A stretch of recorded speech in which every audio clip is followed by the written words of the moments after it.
அண்ணாமலை போட்ட அந்த ஒரு கண்டிஷன் ஆடிப்போன டெல்லி மேலிடம். பிம்ப அரசியல் உடைகிறதா? இனி என்ன ஆகும்? தமிழக அரசியலில் அண்ணாமலையின் வருகைக்கு பிறகு பாஜக ஒரு புதிய வேகத்தை பெற்றதாக ஒரு தரப்பினர் கருதி வருகிறார்கள். இப்படிப்பட்ட சூழலில் கட்சிக்குள் நிலவும் கோஷ்டி மோதல்கள் உச்சக்கட்ட பூசலாகவே மாறத் தொடங்கியுள்ளன. அதுவும் திருப்பூர் உள்ளிட்ட கொங்கு மண்டல பகுதிகளில் அண்ணாமலையின் தீவிர ஆதரவாளர்கள் கட்சியின் தேசிய மற்றும் மாநில தலைமைக்கு எதிராக தொடுத்துள்ள சமூக வலைதள போர் அக்கட்சியின் உள்முக கட்டமைப்பில் உள்ள விரிசல்களை பறைசாற்றுகிறது. இதன் தாக்கம் என்ன? இது வெறும் தனிநபர் மோதல் என்பதை தாண்டி கட்சியின் டெல்லி தலைமைக்கும் தமிழக அடிமட்ட தொண்டர்களுக்கும் இடையிலான தகவல் தொடர்பில் உள்ள இடைவெளியை காட்டுகிறது. கடந்த ஒரு வார காலமாகவே சோசியல் மீடியாவில் அண்ணாமலை ஆதரவாளர்கள் எழுப்பும் முக்கிய குற்றச்சாட்டு என்னவென்றால், உழைப்பவர்களுக்கு அங்கீகாரம் இல்லை என்பதாகும். கட்சியின் வளர்ச்சிக்காக தமிழகம் முழுவதும் பாத யாத்திரை மேற்கொண்டு கட்சியை பரவலாக அடையாளப்படுத்திய அண்ணாமலைக்கு உரிய முக்கியத்துவம் அளிக்கப்படவில்லை என்பதே இவர்களின் ஆதங்கமாக உள்ளது.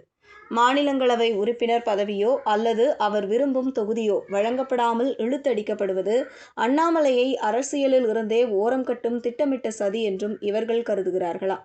அது மட்டுமல்ல, மத்திய அமைச்சர் எல் முருகன் போன்றவர்களுக்கு தேசிய தலைமை அளிக்கும் முக்கியத்துவம் அண்ணாமலை ஆதரவாளர்களிடையே கடும் அதிருப்தியை ஏற்படுத்திவிட்டதா? அதாவது, களப்பணியை விட மேலிட நெருக்கமே பதவிகளை தீர்மானிக்கிறது என்ற எண்ணம் அவர்கள் மத்தியில் அழுத்தமாக வேரூன்றி விட்டதாகவே தெரிகிறது. எனவே இப்படிப்பட்ட சூழலில் அண்ணாமலை இப்போதைய சூழலிலிருந்து விடுபட்டு தனித்து பயணிக்க வேண்டும் என்ற குரல்களும் ஓங்கி ஒலிக்கத்தான் செய்கின்றன. சீட்டு கொடுக்கும் இடத்தில் இருக்க வேண்டிய தலைவர் இன்று ஒரு சீட்டுக்காக காத்திருக்க வேண்டிய நிலைக்கு தள்ளப்பட்டுள்ளார் என்கின்ற அவர்களின் ஆதங்கம் ஒரு தலைமை பண்புள்ள நபரை கட்சி நிர்வாகம் கையாண்ட விதத்தில் உள்ள குளறுபடிகளை சுட்டிக்காட்டுவதாக தெரிகிறது. அமித்ஷா போன்ற தேசிய தலைவர்களின் தேர்தல் வியூகங்களையும் அரசியல் சாணக்கியத்தனத்தையும் கேள்விக்குள்ளாக்கும் அளவிற்கு அண்ணாமலை தொண்டர்களின் கோபம் எல்லை மீறி இருக்கிறதா? இது வரவிருக்கும் தேர்தலில் கட்சியின் வெற்றி வாய்ப்புகளை பெருமளவில் பாதிக்கும் காரணியாக அமையக்கூடும் என்றும் வருத்தத்துடன் சொல்கிறார்கள் ஆதரவாளர்கள்.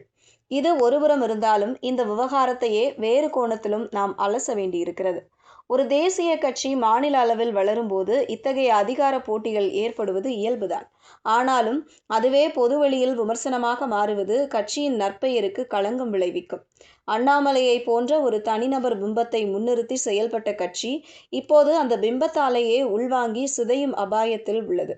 ஒரு தலைவரை வளர்த்துவிட்டு பிறகு அவரை சமன்படுத்த நினைக்கும் மேலிடத்தின் தந்திரம் தமிழகத்தை பொறுத்தவரை எதிர்மறையான விளைவுகளை ஏற்படுத்தும் என்கிறார்கள் அரசியல் விமர்சகர்கள். தேர்தல் கிட்ட நெருங்கிவிட்டது. அதனால் தமிழக பாஜக இந்த உட்கட்சி பூசலை உடனடியாக சரி செய்ய வேண்டியிருக்கிறது. இல்லாவிட்டால் அது வரும் தேர்தலில் பெரும் பின்னடைவையும் ஏற்படுத்தலாம். அண்ணாமலையின் ஆதரவாளர்களை சமாதானப்படுத்துவதோடு மட்டுமல்லாமல் தகுதியானவர்களுக்கு உரிய அங்கீகாரம் வழங்கப்படுவதை டெல்லி தலைமை உறுதிப்படுத்த வேண்டும். எப்போதுமே பிம்ப அரசியல் ஒரு எல்லை வரை உதவும். ஆனால் கட்சிக்குள் நிலவும் அதிருப்தி அந்த பிம்பத்தையே சிதைத்துவிடும் என்பதையும் இங்கு நாம் குறிப்பிட வேண்டியிருக்கிறது.